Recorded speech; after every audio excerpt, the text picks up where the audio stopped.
දැන් බුදුරජාණන් වහන්සේගේ කාලේ මං සිද්ධියක් කියන්නම් අර අපුත්තක කියලා සිටුවරයෙක් හිටියා. ඒ සිටුවරයා හොඳට දන් දුන්නා. මේ පෙර ජීවිතේ. නමුත් මේ ජීවිතය තුළ හොඳට සම්පත් හම්බ වුණා. භුක්ති විඳ ගන්න පිනක් තිබ්බේ නැහැ. නිකන් කබල් වෙච්ච කරත්තයක වැරහැලි ඇඳගෙන අර ගෙදර වැඩ කරන මිනිස්සයා හදපු මේ කෑම ටිකක් කාලා ගොරෝසු විදියට හිටියේ. මෙයා මැරුණට පස්සේ රජුරවන්ට මේ කාරංචි වල රජුරුව දුවගෙන ඇවිල්ලා කියනවා ස්වාමීනි මේ සිටුවරයා මැරුණා.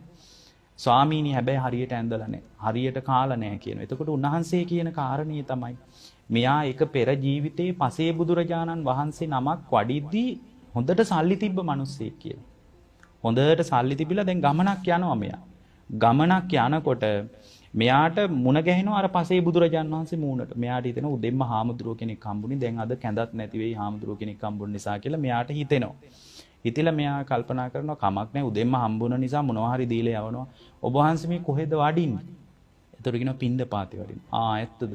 දානි හම්බ වුණාද? නෑ තවම හම්බ වුණේ නෑ. කෝ බලන්න පාත්‍රය කියලා පාත්‍රයටත් එබිලා බැලුවා කියලා. බලනකොට මේ මොකක්වත් නෑ. එහෙනම් කමන්නේ ඔබ වහන්සේ හොම් ඉස්සරහට යන්න අපේ ගෙදර හම්බෙයි. ඔබ වහන්සේට තියෙන විදියට දානි දෙයි ඔන්න කියලා යන. වැඩකාරී කරත්තෙනුත් බැස්සවල යවනවා.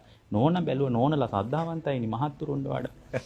ඉතින් නෝන බැලුවා මේ අපේ මිනිස්සයා කවදාවත් හාමුදුරුවෝ එවන්නේ අද මෙන්න මුනිවරයෙක් කියලා අපේ ගෙදරට හොඳම දේ තමයි හොද්දට දානි දෙන එක කියලා දානි උයන්න පටන් ගත්ත ආසනයක් පනවල හොද්ද ප්‍රණීත භෝජනයක් හදලා පාත්‍රේ පුරවලා දුන්නා.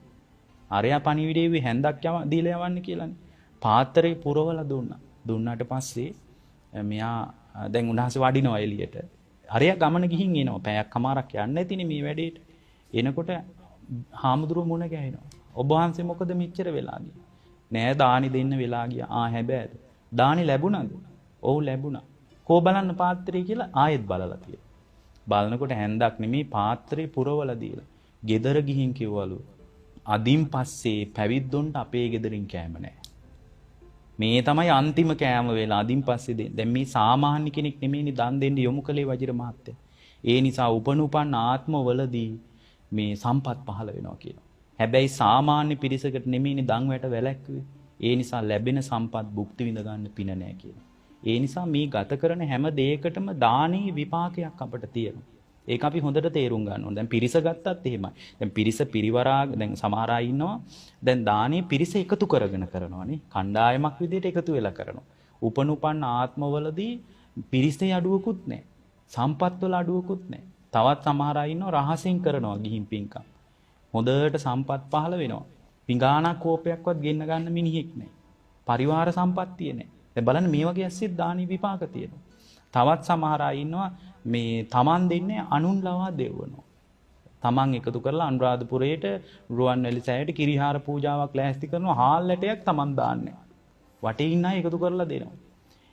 උපනුපන් ආත්මවලදී පරිවාර සම්පatti ඉන්නවා. එදා වේල කණ්ඩ විදියක් නැහැ. හරියට ඉන්නවනේ හිමයි. තවත් ඉන්නවා තමන් දෙන්නෙත් නැහැ. අනුන් ලවා දීමට පෙළඹවීමකුත් නැහැ. ඒ අයට උපනුපන් ආත්මවලදී පරිවාර සම්පත්තියක් නැහැ. පරිභෝජනය කරන්න Tamanට ආහාර පාන ඇඳුම් පැළඳුම් වලත් විශාල හිගයක් තියෙනවා. එතකොට අපිට තේරෙනවා මේ ගත කරන හැම සැපයක් තුළම දානී සලකුණු තියෙනවා.